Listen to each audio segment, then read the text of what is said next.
Dear students, welcome back to Shriram Public School. This is your computer teacher. So, students, आज हम पढ़ेंगे class 4th का computer का chapter 2 जिसका नाम है computer memory.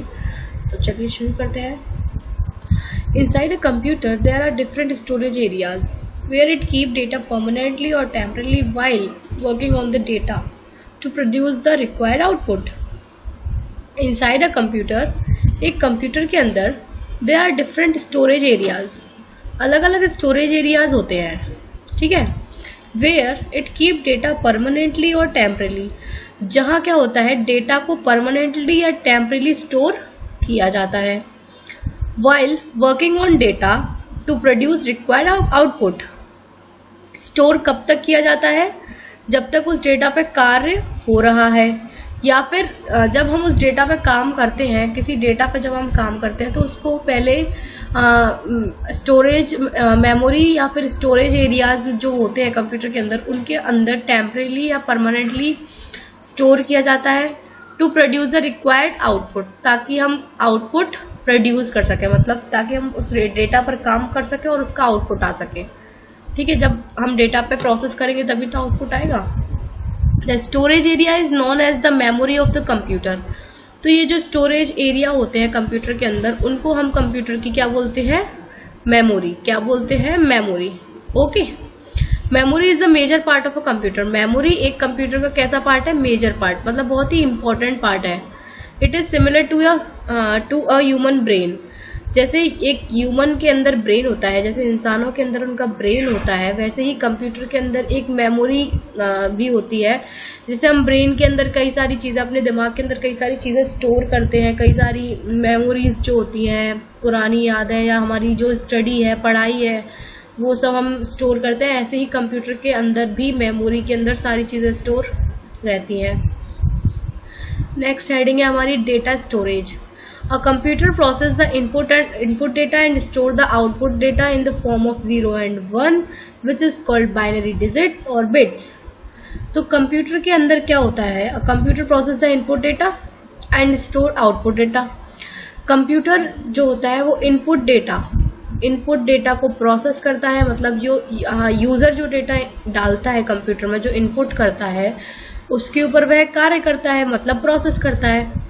And store the output data, और जो आउटपुट डेटा होता है उसको क्या करता है? स्टोर करता है. जैसे हमने जो प्रोसेस किया उसका जो आउटपुट आएगा उसको कंप्यूटर स्टोर करके रखता है, ताकि हम उस आउटपुट को आगे भी फ्यूचर में यूज़ कर सकें in the form of 0 and 1. पर कंप्यूटर के अंदर जो डेटा स्टोर रहता है वो सिर्फ 0 और 1 के फॉर्म में स्टोर रहता है. आपका जितना भी डेटा होगा वो सिर्फ 0 और 1, कई सारे 0 हो सकते हैं, कई सारे 1 हो सकते हैं, इसी फॉर्म में स्टोर रहता है, जिनको हम बाइनरी डिजिट्स भी कहते हैं. आपने बाइनरी डिजिट्स शायद मैथ्स में पढ़ा होगा, ठीक है. तो जिनको हम बाइनरी डिजिट्स या फिर बिट्स, क्या कहते हैं? बिट्स या बाइनरी डिजिट्स. 0 और 1 वाली जो डिजिट्स होती हैं उनको हम कहते हैं बाइनरी डिजिट्स या फिर bits. This bits carry by electric circuit and stored on chips. तो ये जो बिट्स होती हैं वो इलेक्ट्रिक सर्किट द्वारा कैरी की जाती हैं. कहाँ तक? चिप्स तक, और चिप्स में ले जाकर स्टोर कर दी जाती हैं. जैसे आप इस इमेज में देखिए, इस फोटो में देखिए, ये जो आपको छोटी छोटी सी लाइंस दिख रही हैं, ये जो लाइंस पाथ बने हुए हैं, ये होते हैं हमारे इलेक्ट्रिक सर्किट. इनमें हमारी होती हैं बिट्स, ठीक है. और ये जो स्क्वायर शेप है ये है हमारी चिप. ये सारी बिट्स इस चिप में जाकर स्टोर हो जाती हैं. This chip reside inside the motherboard of computer.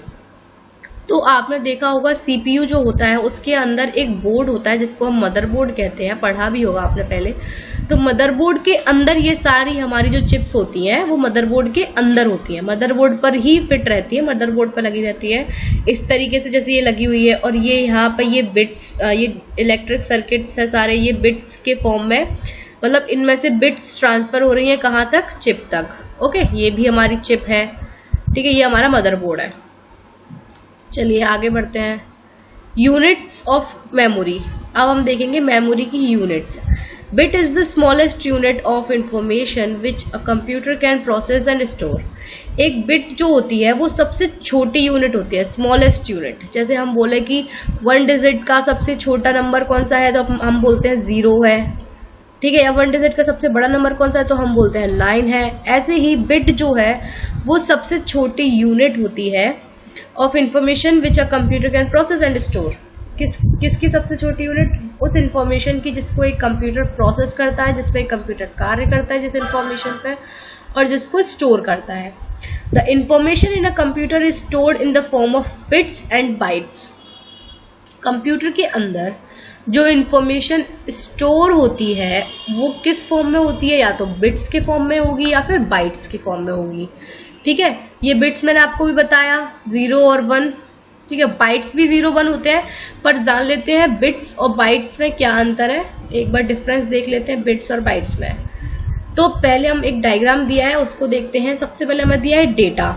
Data यानी कि इंफॉर्मेशन है या और भी कुछ. डेटा यानी कि इंफॉर्मेशन या डेटा जिसपे हम जो इनपुट दिया जाता है जिसपे हम प्रोसेस करते हैं और आउटपुट प्रोड्यूस करते हैं. तो डेटा हमारा बिट्स के फॉर्म में हो सकता है, बाइट्स के फॉर्म में हो सकता है, और अदर यूनिट जो होती है, कई सारी और भी यूनिट होती है, उनके फॉर्म में भी हो सकता है.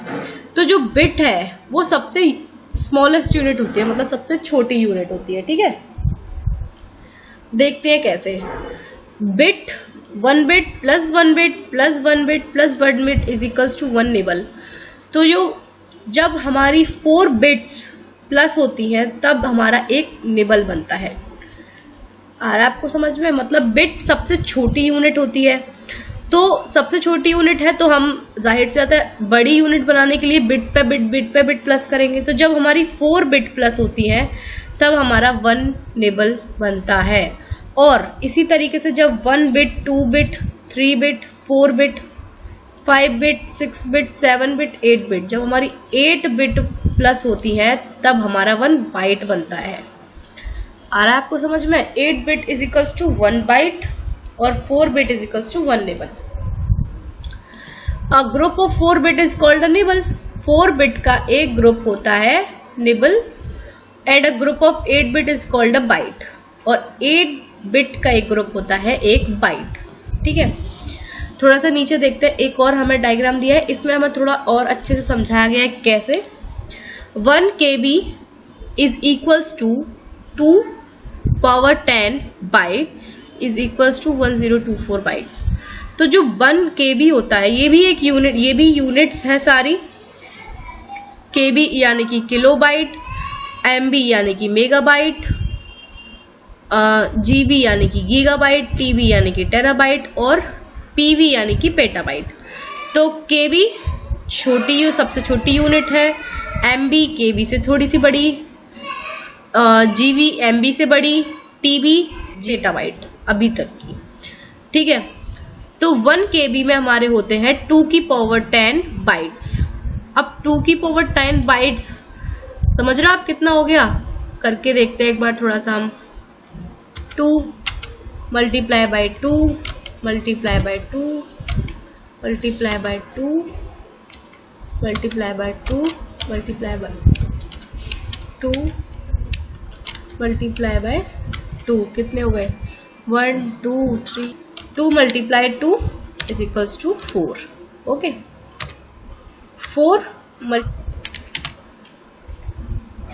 8 multiply by 2 is equals to 16. okay, तो 2 multiply by 2 4, 4 multiply by 2 8, 8 multiply by 2 16 और 16 multiply by 2 is equals to 32.